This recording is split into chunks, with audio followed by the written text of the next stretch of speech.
സല്ലല്ലാഹു അലൈഹി വസല്ലം തങ്ങൾ കുടുംബമായിട്ടാണ് ജീവിച്ചത്. 1,24,000 അമ്പിയാക്കൾ ലോകത്ത് വന്നു. മറ്റൊരു അഭിപ്രായത്തിൽ 2,24,000 അമ്പിയാക്കൾ വന്നു. അതിൽ ഈസാ നബി അല്ലാത്ത എല്ലാവരും പെണ്ണെട്ടി. ഈസാ നബി അലൈഹി ഇസ്ലാമിൻ്റെ കാര്യത്തിൽ മാത്രമാണ് അഭിപ്രായ വ്യത്യാസമുള്ളത്. മഹാനവറുകൾ അവസാന കാലഘട്ടമാകുമ്പോൾ ഇറങ്ങി വരുമെന്നും വിവാഹം കഴിച്ച് ജീവിക്കുമെന്നും അതിൽ മക്കളുണ്ടാകുമെന്നും വഫാത്തായി മദീനയിൽ റൗള ഷരീഫിൻ്റെ അടുക്കൽ മറവ് ചെയ്യപ്പെടുമെന്നും താരീഖിലുണ്ട്.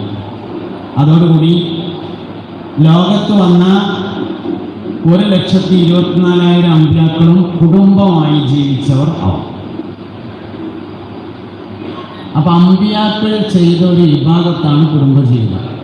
ആദ്യത്തെ പുതിയാപ്പള അബുൽ ബഷറായ ആദം അലൈഹിസ്സലാം, ആദ്യത്തെ പുതിയന് ഉമ്മുനയായ ഹവ്വാ ബീവി റളിയല്ലാഹു അൻഹയാണ്.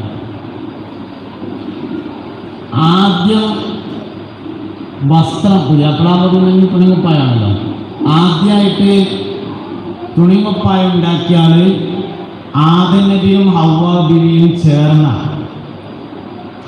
നൂൽനൂറ്റതും ഹവ്വയാണ് ആദ്യമായി, അതുകൊണ്ടു വസ്ത്രം നെയ്തതും നബിയാദമായി. പക്ഷെ ടൈലർമാര് ഇത് ആദം നബി ചെയ്ത അമലാണെന്ന് ചിന്തിച്ചില്ല എന്നുള്ളതാണ് ഓരോ ഏറ്റവും വലിയ പരാജയം. തൽക്കാലം ഇവിടെ ടൈലർ ഷാപ്പുണ്ട്, പിന്നെ ഒരു പേപ്പർ നോക്കിയിട്ടുമുണ്ട് നക്കലേക്ക്. അതാണ് മൂപ്പര പരിപാടി. എന്താ വിഷയം? ഇത് ആദം നബി ചെയ്ത അമലാന്ന് അയാൾ ഇതുവരെ ആലോചിച്ചിട്ടില്ല. അങ്ങനെ ആലോചിച്ച് ചെയ്താൽ വലിയ കൂലിയുള്ള അമലാവും. നമ്മളെങ്ങനെ പരിശോധിച്ച് നോക്കിയാൽ എല്ലാ പ്രധാനപ്പെട്ട അമലുകളും അമ്പിയാക്കളിൽ നിന്നാണ് ആരംഭിച്ചത്. എല്ലാ പ്രധാനപ്പെട്ട തൊഴിലുകളും അമ്പിയാക്കളിൽ നിന്നാണ് ആരംഭിച്ചത്. അപ്പോൾ നമ്മളെ മദ്രസൻ്റെ ആളാന്ന് മനസ്സിലാകുന്നുണ്ട്. ഇരുമ്പോണ്ടാണ് പണിയെടുത്തിട്ടുള്ളത്. ഇരുമ്പോണ്ട് ആദ്യമായി പണിയെടുത്തത് ദാവൂദ് നബി അലൈഹിസ്സലാം. ദാവൂദ് നബി രാജ്യം ഭരിച്ചവരല്ലേ, പടയങ്കി നെയ്തവരെ ജീവിതം കഴിഞ്ഞില്ലേ, കൽപ്പണിയിൽ എന്തു സമർത്ഥനാ സക്കരിയ, നമുക്കെന്തു മടിയാ തൊഴിലു ചെയ്യാൻ വയ്യ. ഒരു പണിയിട്ടിട്ടാണ് നിന്നെടുക്കാൻ നമ്മൾ അറിയിക്കണം. തൊഴിൽ ചെയ്യാൻ ഭയങ്കര മടിയാണ്. 30 കൊല്ലമായിട്ടോ 40 കൊല്ലമായിട്ട് ഹമീദ് സാർക്ക് ഞായറാഴ്ച മാത്രമാണ് ലീവ് എന്ന് പറഞ്ഞു. സന്തോഷം, അൽഹംദുലില്ലാഹ്. നമ്മൾ കുട്ടികളെ ഇങ്ങനെ ദേശം വലുതായി, ഒരാൾ അക്കരമായാലും ഒരാൾ ഇക്കരമായാലും ഒരാൾ നടുവിലായാലും ഇനിയിപ്പോൾ പണിക്കൊന്നും പോകില്ല. അത്യാവശ്യം ഇപ്പോൾ കുട്ടികളെ അയക്കുന്നുണ്ട് എന്ന് വിചാരിക്കും. എന്താ കാരണം? വരുമാനത്തിൻ്റെ യഥാർത്ഥ ഉപയോഗം എന്താണെന്ന് നമുക്ക് മനസ്സിലായില്ല എന്നുള്ളതാണ് പ്രശ്നം. നമ്മളെല്ലാവരും അരി കൂട്ടാൻ വെക്കാനും വാങ്ങാനാണ് വരുമാനം എന്നാണ്. അതിന് യാതൊരു വരുമാനത്തിൻ്റെ ആവശ്യമില്ല. എനിക്ക് ഇന്നലെ രാത്രി മീനുണ്ടായിരുന്നു, കോഴി ഉണ്ടായിരുന്നു, ബീഫ് ഉണ്ടായിരുന്നു, ബിരിയാണി ഉണ്ടായിരുന്നു, ചപ്പാത്തി ഉണ്ടായിരുന്നു. ഇവിടെ നിങ്ങൾക്കൊന്നുമില്ല കേട്ടോ, ഇതൊക്കെ ഉണ്ടായിരുന്നു. ഇതൊക്കെ ഉണ്ടായതെന്താ? തൗഫീഖാണ്, അല്ലാതെ ഈശയെ കായുണ്ടായിട്ടൊന്നുമല്ല. തൗഫീഖ് ഉണ്ടെങ്കിൽ ഈശയിൽ പൈസ ഒജീനത്തിന് ആവശ്യമില്ല. തൗഫീഖാണ് ഏറ്റവും പ്രധാനം. തൗഫീഖ് ഇല്ലെങ്കിൽ ഗോഡൗണ് നിറയെ അരി ഉണ്ടായിട്ടും കാര്യമില്ല, അന്നും വെള്ളം തീപ്പെട്ടാണ് പോകില്ല. കുറേ ഉണ്ടായിട്ടും എന്താ കാര്യം? തൗഫീഖ് ഏറ്റവും പ്രധാനമാണ്. അപ്പോൾ അധ്വാനിക്കുന്നത് ഭക്ഷണം കഴിക്കാനല്ല. ഗൗസുൽ ആലം സുൽത്താൻ മുഹിയുദ്ദീൻ അബ്ദുൽ ഖാദിർ ജീലാനി ഖദ്ദസല്ലാഹു സിർറഹുൽ അസീസ് മഹാനവറുകളുടെ വാപ്പുണ്ടായിരുന്നു അബൂ സ്വാലിഹ് റളിയല്ലാഹു അൻഹു എന്ന് പറഞ്ഞ ആൾ മരം വെട്ടുകാരനാണ്. കാട്ടിൽ പോയി മരം വെട്ടി കൊണ്ടുവന്ന് അങ്ങാടിയിൽ കൊണ്ടുവന്ന് വിറ്റ് പൈസ ഉണ്ടാക്കിയിട്ട് സ്വതക്ക് കൊടുക്കും. അങ്ങനത്തെ ആളായിരുന്നു അബൂ സ്വാലിഹ്.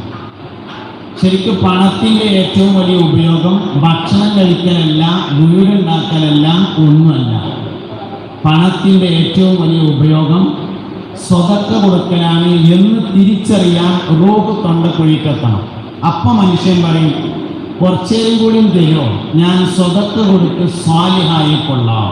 അതിൽ വലിയൊരു തത്വം എന്താണ്? വേഗത്തിൽ സ്വാലിഹാവാനുള്ള വഴി സ്വതക്കൊടുക്കലാണ്. ഒറ്റ സെക്കൻഡാണ് ചോദിക്കുന്നത്. നിങ്ങൾ ഇന്നെ ശ്രദ്ധിക്കുന്നുണ്ടാവും വിചാരിക്കുകയാണ് ഞാൻ, അങ്ങനെയാണ് ഈ പറയണത്. ഒരു സെക്കൻഡാണ് മനുഷ്യൻ മരിക്കുമ്പോൾ ചോദിക്കുക. അജലും കരീബ് പറഞ്ഞാൽ അടുത്ത അവധി എന്ന് പറഞ്ഞാൽ ഒറ്റ സെക്കൻഡാണ്. അടുത്ത സെക്കൻഡ് പറഞ്ഞാൽ അടുത്ത അവധി പറഞ്ഞാൽ ഒരു സെക്കൻഡാണല്ലോ. അതുകൊണ്ട് ഒരു സെക്കൻഡാണ് മനുഷ്യൻ മരിക്കുമ്പോൾ ചോദിക്കുന്നത്, ഞാൻ സ്വതക്ക കൊടുത്ത് സ്വാലിഹായിക്കൊള്ളാം. ഒരു സെക്കൻഡ് കൊണ്ട് സ്വാലിഹാകാൻ പറ്റുന്ന വഴി സ്വതക്ക കൊടുക്കലാണ്. അത്ര എളുപ്പം സ്വാലിഹാകാൻ പറ്റുന്ന വേറെ വഴിയില്ല എന്നാണ്. അപ്പോൾ എന്തുകൊണ്ടാണ് നമുക്ക് ജോലി ചെയ്യാൻ തോന്നാത്തത് എന്നുള്ളതിൻ്റെ കാരണം വരുമാനത്തിൻ്റെ യഥാർത്ഥ ഉദ്ദേശം എന്താണെന്നും ലക്ഷ്യം എന്താണെന്നും നമുക്ക് അറിയാതെ പോയതാണ്. പറഞ്ഞു വരുന്നത്, എല്ലാ കാര്യങ്ങളും അമ്പിയാക്കളിൽ നിന്നാണ് തുടങ്ങുന്നത്.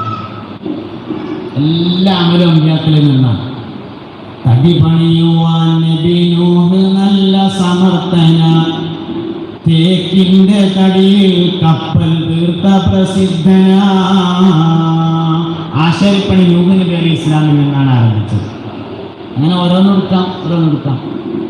കൃഷിപ്പണിക്കാരായിരുന്നു സക്കരിയ നബി അലൈഹി ഇസ്ലാം, സയ്യിദന ഇബ്രാഹിം അലൈഹി ഇസ്ലാം തുടങ്ങിയ ആളുകളൊക്കെ കർഷകന്മാരായിരുന്നു.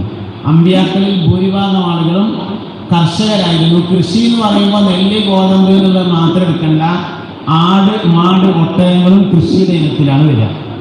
അതും കൃഷിയാണ്. നാക്കാലികളെ വളർത്തുക എന്നുള്ളത് കർഷകന്മാരായിരുന്നു. ഇങ്ങനെ ഒരുപാട് ആളുകൾ ഭൂമിയിൽ ജീവിച്ചു കഴിഞ്ഞുപോയി. എല്ലാവരും കുടുംബമായിട്ടാണ്. ആധുനിക സാമൂഹ്യ ശാസ്ത്രത്തിൻ്റെ പഠനമനുസരിച്ച് വിവാഹം വന്നത് വിഭവങ്ങൾ കുറഞ്ഞപ്പോഴാണ് എന്നാണ്. അതായത് മനുഷ്യന്മാർ, ഭൂമിയിൽ വന്ന ആദിമ മനുഷ്യന്മാർ ഒറ്റക്കൊറ്റക്കാണ് ജീവിച്ചിരുന്നത് എന്നാണ് സാമൂഹ്യ ശാസ്ത്രം പറയുന്നത്. അമ്പിയാക്കളുടെ കുടുംബജീവിതത്തെ താരതമ്യം ചെയ്യാണ് നമ്മളുടെ ജീവിതവുമാണ്. 26 വയസ്സായി വാപ്പ പെണ്ണന്വേഷിക്കാൻ തുടങ്ങി. അപ്പുറത്തുപുറത്തൊക്കെ ഒന്ന് പോയി നോക്കി, ഒന്ന് രണ്ടാൾക്കാരോടൊക്കെ പറഞ്ഞു നോക്കി. വാപ്പ അന്വേഷിക്കാൻ തുടങ്ങിയ അന്ന് മുതലാണ് നമുക്ക് പെണ്ണ് എന്ന ഒരു സങ്കല്പം ഉണ്ടാകുന്നത് എന്നാണ് നമ്മൾ വിചാരിക്കുന്നത്. യഥാർത്ഥത്തിൽ അല്ലാഹു സുബ്ഹാനഹു വ തആല ഏത് മനുഷ്യനെയും പടക്കുമ്പോൾ അവരുടെ ഇണയെയും സംവിധാനിക്കുന്നു. ശ്രദ്ധിക്കാത്തതിന് ഒരുപാട് കാരണം ഉണ്ടാകും. ഫോൺ ഇവിടെ നിന്ന് തന്നെ അറ്റൻഡ് ചെയ്യാവുന്നതാണ്, ഞാനൊന്നും പറയില്ല. ഫോൺ വന്നാൽ തലവേശം താത്തി പിടിച്ചിട്ട് ഹലോ എന്ന് പറഞ്ഞാൽ ഇവിടെ തന്നെ വർത്താനം പറയാം. അതിന് വേണ്ടി ആരും പുറത്തേക്ക് വേണ്ട. ഷുഗർ ഉള്ളവർ മൂത്രയിക്കാൻ പോയിക്കോളെ, അതിന് കുഴപ്പമൊന്നുമില്ല. അല്ലാതെ പിന്നെ പറ്റില്ല എന്ന് പറഞ്ഞാൽ അവസാനം ഞാൻ ഇവിടുത്തെ കസാര മുഴുവൻ കഴുകാൻ നിൽക്കേണ്ടി വരും. അതുകൊണ്ട് അപ്പോൾ അത് ചെയ്തോളി. അല്ലാത്ത പരിപാടികളൊന്നുമില്ല. പരമാവധി സ്ഥലത്തിനനുസരിച്ചൊക്കെ ഇരിക്കാൻ ദിവസം സ്ഥലം കുറവുണ്ട് തോന്നുന്നുണ്ട്. ഉള്ള സ്ഥലത്തിനനുസരിച്ച് ഇരിക്കുക. ഇൽമ എപ്പോഴും ഇരുന്ന് കേൾക്കണം എന്നാണ്. ഇൽമ നിന്ന് കേൾക്കുന്നത് നല്ലതല്ല. മജ്‌ലിസുൽ ഇൽമി റൗളത്തുൻ മിൻ റിയാദിൽ ജന്നയാണ്. ഇൽമ കേൾക്കാൻ വേണ്ടി ഇരിക്കുന്ന സ്ഥലത്തിനാണ് മജ്‌ലിസ് എന്ന് പറയുക. നിൽക്കുന്ന സ്ഥലത്തിന് മഖാം എന്നാണ് പറയുക. അത് മഖബറയിലാണ് പറ്റുക. അപ്പോൾ ഇതിന് റേഞ്ചൊക്കെ പോയോ? റേഞ്ച് കറക്റ്റ് 4 കട്ട അങ്ങനെ നിൽക്കണ റേഞ്ചിൽ 2 സ്ഥലത്ത് നിൽക്കരുത്. ഒന്ന് ഇൽമിൻ്റെ മജ്‌ലിസിലും 2 നിക്കാഹിൻ്റെ സ്ഥലത്തും. 2 സ്ഥലത്ത് നിൽക്കുന്നത് നല്ലതല്ല. ഒരു സ്ഥലം ഇല്ലെങ്കിൽ പിന്നെ നിൽക്കല്ലാതെ രക്ഷയൊന്നുമില്ല. അത് വേറെ കാര്യം. നിക്കാഹിൻ്റെ സദസ്സിലും നിൽക്കരുതെന്നാണ്. ഇരിക്കണം. ഫോട്ടോഗ്രാഫർക്ക് നിൽക്കാം. അത് അയാളുടെ ജോലി ആയതുകൊണ്ടാണ്. അയാൾ നിൽക്കാനും വന്നതല്ല, അയാൾ ഫോട്ടോ എടുക്കാൻ വന്നതാണ്. എല്ലാവരും ഒക്കെ ഫോട്ടോഗ്രാഫർമാരാവും ചെയ്യുന്നത്. വന്നവരൊക്കെ ഫോട്ടോഗ്രാഫറായ പിന്നെ ആരാ നിക്കാഹിന് വന്നവർ? അതുകൊണ്ട് അതിന് നിശ്ചയിക്കപ്പെട്ട ആളാവാൻ ഇരിക്കുക, അല്ലാത്തൊരു പരിപാടി കേൾക്കുക, അങ്ങനെയാണ് വേണ്ടത്. അല്ല, നിക്കാഹിൻ്റെ സദസ്സിൽ ഇരിക്കുക. അങ്ങനെ അവർ 2 സദസ്സിലും നിൽക്കരുത്. ഒന്ന് എല്ലിൻ്റെ സദസ്സിലും നിൽക്കരുത്, മറ്റൊന്ന് നിക്കാഹിൻ്റെ സദസ്സിലും നിൽക്കരുത്. ഇരിക്കണം. വേറെയുള്ളവരെ ഇരുത്തണം എന്നല്ല നമ്മൾ പറഞ്ഞത്, നമ്മൾ ഇരിക്കണം എന്നാണ് പറഞ്ഞിട്ടുള്ളത്. വേറെയുള്ളവരെ ഇരുത്താൻ നമുക്ക് ഭയങ്കര ഉഷാറിക്കണം, അതല്ല വേണ്ടത്. നമ്മൾ ഇരിക്കാനാണ് വേണ്ടത് 2 സ്ഥലത്ത്.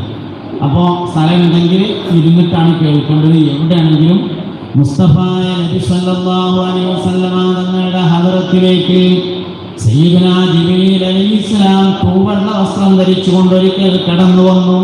നബി തങ്ങൾ ഇരിക്കുകയാണ് സല്ലല്ലാഹു അലൈഹി വസല്ലം.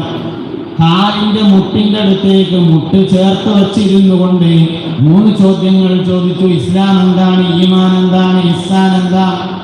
പോയതിനു ശേഷം മുസ്തഫ നബി സല്ലല്ലാഹു അലൈഹി വസല്ലം തങ്ങൾ സഹാബത്തിനോട് പറഞ്ഞു, സഹാബ, ആ വന്നത് ജിബ്രീലാണ് കേട്ടോ. അതാക്കും ലിയുഅല്ലിമക്കും ദീനക്കും, നിങ്ങളുടെ ദീന് നിങ്ങൾക്ക് പഠിപ്പിക്കാനാണ് വന്നിരിക്കുന്നത്. പഠിപ്പിക്കാൻ വന്നതുകൊണ്ടാണ് ഇരുന്നത്.